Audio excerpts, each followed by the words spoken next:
Assalamualaikum warahmatullahi wabarakatuh. Halo teman-teman pecinta satwa.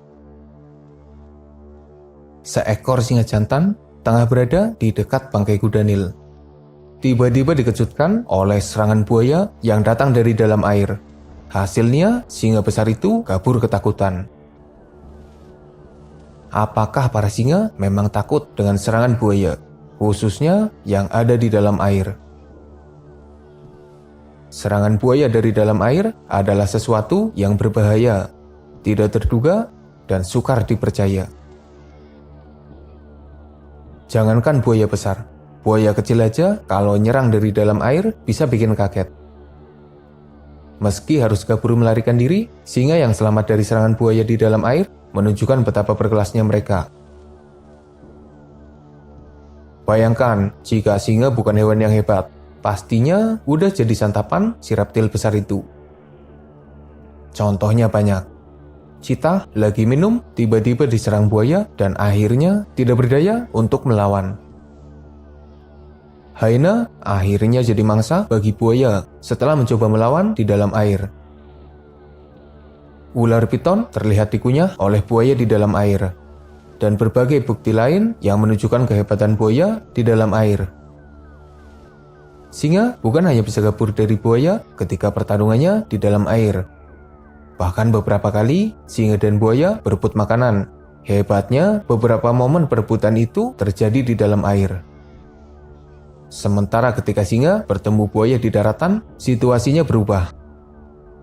Yang tadinya buaya lebih hebat ketika di dalam air, kini singa yang lebih hebat ketika ada di daratan. Ada banyak momen pertemuan dan pertarungan antara buaya dan singa di daratan. Seekor buaya bertemu 3 singa, terpojok dan hampir jadi makanan singa. Tapi dengan perjuangan pantang menyerah, akhirnya buaya selamat. Lebih gokil lagi, seekor buaya muda dikeroyok 5 singa dan nasibnya sudah di ujung tanduk. Emang buaya punya tanduk ya? Nasibnya sudah hampir tamat. Tapi dengan perjuangan pantang menyerah, meski agak mundur, akhirnya buaya itu selamat dan kabur dari serangan pasukan singa. Singa emang beberapa kali terlihat memakan buaya. Bahkan ada pula perburuan yang sukses. Tapi biasanya terjadi di daratan, dan buaya yang diburu adalah buaya kecil. Begitu pula dengan buaya yang memangsa singa. Biasanya singa kecil dan yang lemah, dan biasanya terjadi di dalam air. Buaya ini sebenarnya sering terpojok oleh beberapa lawannya. Tapi dengan kemampuannya yang hebat, nyatanya buaya bisa bertahan dan melawan. Anjing liar Afrika pernah mengepung buaya di daratan, tapi buayanya bodoh amat dan tidak menggubrisnya. Sepertinya buaya merasa bahwa si anjing liar bukanlah ancaman berbahaya bagi mereka. Pernah juga anjing liar yang sudah mengepung warthog akhirnya harus merelakan mangsanya karena buaya keburu datang dan memangsa warthog yang sudah terpojok itu. Yang jarang terlihat malah para hyena. Biasanya hyena bakal cari masalah sama semua hewan. Tapi kalau sama buaya kayaknya jarang banget. Mungkin hyena kapok karena salah satu rekannya pernah dimangsa buaya dan tidak berdaya. Sementara jika lawannya macan tutul, pertarungannya agak nyeleneh. Normalnya emang 1 lawan 1. Kalau di dalam air, buaya yang menang. Tapi kalau di daratan, bisa jadi imbang. Macan tutul ini mau dianggap kuat, tapi kadang gak berdaya kalau lawan buaya. Mau dianggap lemah, mereka juga pernah terlihat memburu buaya. Kalau kata admin mah, macan tutul ini hewan yang nekat dan sering memaksakan keberuntungannya. Dengan sembrono, nimbrung makan sama buaya. Pernah juga ambil makanan di mulut buaya. Dan yang paling konyol adalah ketika macan tutul ikut makan sama sekumpulan buaya besar. Udah gitu pakai mukul buaya lagi. Nggak ada takut-takutnya emang. Kalau dipikir-pikir, buaya emang lumayan gokil. Bisa menurunkan level pemangsa hingga jadi mangsa mereka. Apalagi kalau ketemu hewan yang sering dimangsa. Buaya bakal jadi sosok yang sangat berbahaya. Tapi buaya juga pernah terpojok dan tidak berdaya ketika melawan mangsanya. Kasusnya banyak. Mulai dari mangsa yang kabur, padahal udah tergigit. yang hebat mangsanya atau buaya yang nggak bisa nahan mangsanya. Kalau diingat-ingat sih, gigitan buaya ini jadi salah satu yang terkuat. Orang cangkang kuda-kuda aja bisa remuk, apalagi mangsa biasa. Mungkin ketika menggigit mangsa, buaya melemaskan gigitannya, sehingga momen itu berhasil dimanfaatkan oleh mangsanya untuk melarikan diri. Belum lagi kalau ada intervensi dari hewan lain yang mengganggu acara berburuan. Beberapa mangsa yang terlalu besar dan terlalu kuat kadang jadi masalah serius jika harus dihadapi buaya. Misalnya kerbau. Buaya jarang mengalami keberhasilan jika berburu kerbau.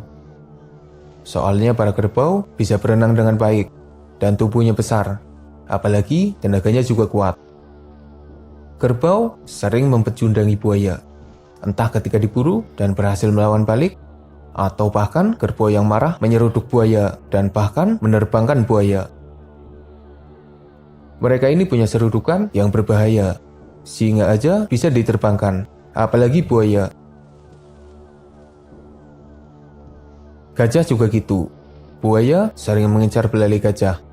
Ya emang bagian itu yang paling logis untuk diserang, mengingat ukuran gajah yang besar dan kulitnya juga lumayan keras. Udah keren banget nyerang dari dalam air dan berhasil menggigit belalainya. Buaya kerepotan sendiri menghadapi tenaga gajah yang besar. Beberapa kali buaya yang bermasalah dengan gajah akhirnya harus menyerah karena serangan balik dari hewan darat terbesar itu. Lagian, gajah juga jago berenang. Jadi, buaya nggak bisa seenaknya mengalahkan gajah di dalam air, apalagi yang di daratan. Buaya emang pernah memangsa gajah, tapi kayaknya gajah yang masih kecil, atau mungkin bangkai gajah. Kalau untuk memburu gajah dewasa, ntar dulu deh. Beda gajah, beda lagi sama kuda Nil. Tetangga buaya yang harus dibaik-baikin ketika ada di sungai. Soalnya kalau kuda Nil ngamuk, buaya bakal kerepotan sendiri. Buaya sepertinya tahu diri banget kalau sama kuda Nil. Meski ada potensi untuk menjadikan kuda Nil sebagai mangsa, tapi jarang terjadi. Yang jelas, buaya takut jika harus berhadapan dengan kuda Nil. Apalagi yang besar. Apalagi kalau kuda Nil nyerang sama pasukannya. Jangan sampai deh nasibnya kayak buaya yang naas ini. Nggak tahu gimana awalnya. Buaya itu terlihat dikeroyok oleh pasukan kuda Nil yang jumlahnya banyak. Lawan satu aja kalah, ini malah dikeroyok. Jadi ada beberapa hewan yang berhasil memojokkan buaya. Mulai dari pasukan singa yang sering banget memojokkan dan menyerang buaya. Pasukan anjing liar yang malah diabaikan buaya. Pasukan kerbau yang siap menyeruduk dan menerbangkan buaya. Pasukan gajah yang bisa menginjak-injak harkat dan martabat. Maksudnya menginjak tubuh buaya, plus nyerang dengan gadingnya. Serta pasukan kuda Nil yang bisa dibilang jadi ancaman yang paling susah dihadapi oleh buaya. Bayangin kalau kuda Nil jadi pemangsa. Kayaknya buaya bakalan pindah habitat yang jauh dari kuda Nil karena takut dimangsa. Menurutmu buaya hebat nggak sih? Kalau kata admin mah hebat. Singa aja bisa dikalahkan dan bahkan dimangsa. Cita aja dibuat nggak berdaya. Macan tutul aja dimangsa. Hyena aja berhasil dikalahkan. Dan mangsa besar aja masih nekat diserang. Kalau nggak hebat, mana mungkin buaya ditakuti oleh mangsa dan pesaingnya. Udahan admin sampai ngomong mulu. Semoga bermanfaat. Makasih udah nonton. Mohon maaf jika masih banyak kesalahan.